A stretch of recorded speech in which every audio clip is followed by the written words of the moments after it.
Hey everyone, and welcome back to the channel. So, what exactly is the Powertrain Control Module, or PCM, in a Tesla? Think of it as the master conductor of your car's electric orchestra. It's not just one single box, but a network of crucial modules working together. The main players here are the Battery Management System, or BMS, the drive inverter, and the central gateway module. The BMS is the guardian of your high-voltage battery, monitoring its health, temperature, and state of charge.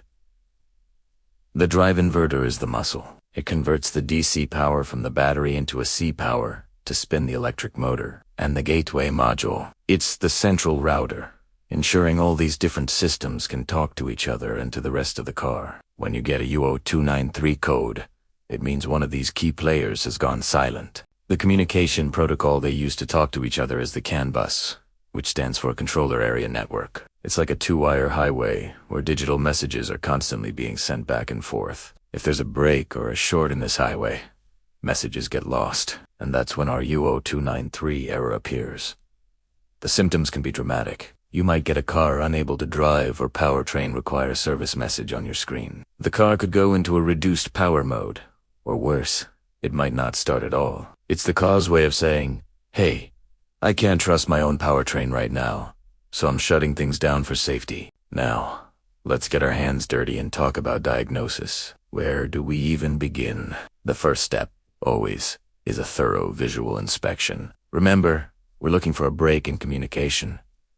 This often comes down to physical wiring issues. We need to focus on the CAN lines that connect the BMS, the inverter, and the gateway module. On a Tesla, these components are located in different parts of the car. The gateway is often up behind the dashboard, the inverter is part of the drive unit, and the BMS is integrated with the main battery pack, so you'll need to trace the wiring harnesses that run between them.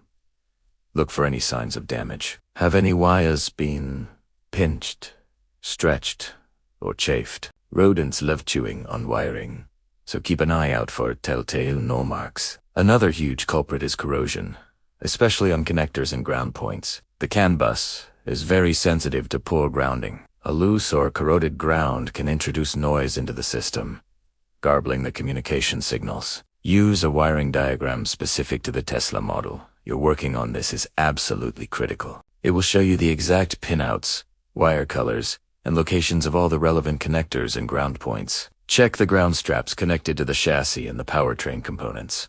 Make sure they are clean, tight, and free of any rust or oxidation. If the visual inspection doesn't reveal anything obvious, it's time to break out the multimeter, and ideally, with a multimeter, you can check for continuity on the CAN high and CAN low wires between the modules. You should also check the resistance. A healthy CAN bus should have a resistance of about 60 ohms. Between the CAN high and CAN low lines, when the system is powered down, this is because there are typically two 120 ohm terminating resistors at either end of the network, and in parallel, they equal 60 ohms. If you're seeing 120 ohms, it means one of the terminating resistors is missing or the circuit is open. If you see something close to 0 ohms, you've got a short circuit. An oscilloscope takes this a step further, allowing you to actually see the communication signals in real time. You can see if the digital square waves are clean and sharp, or if they're distorted by noise or voltage issues. This is the definitive way to confirm the integrity of the CAN bus signals. So, let's say you've found the problem. What's the fix? If it's a damaged wire, the solution is straightforward. Repair it properly.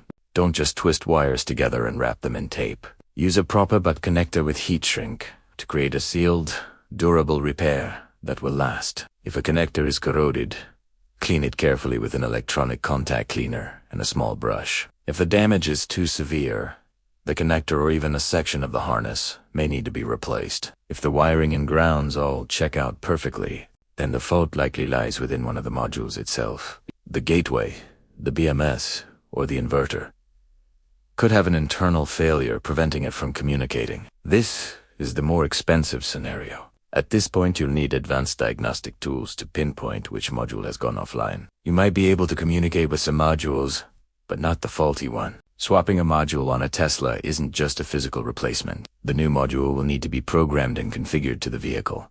which often requires specific software and a connection to Tesla's service network. This is where the job can escalate from a simple wiring fix to a complex electronic repair, potentially requiring a trip to a specialized shop or a Tesla service center. To sum it up, the U0293 code on a Tesla points to a loss of CAN communication with the power. Start your diagnosis with a visual inspection of the wiring and grounds between the BMS, inverter, and gateway. Use a multimeter to check resistance and an oscilloscope to verify signal quality. If the wiring is good, the problem is likely a failed module. It's a complex fault, but with a methodical approach, you can track it down and get that Tesla back on the road. Thanks so much for watching. I hope this guide helps you troubleshoot this challenging code. If you found this video useful, please hit that like button, subscribe for more in-depth repair guides, and ring the bell so you don't miss our next video. Drive safe, and see you in the next one.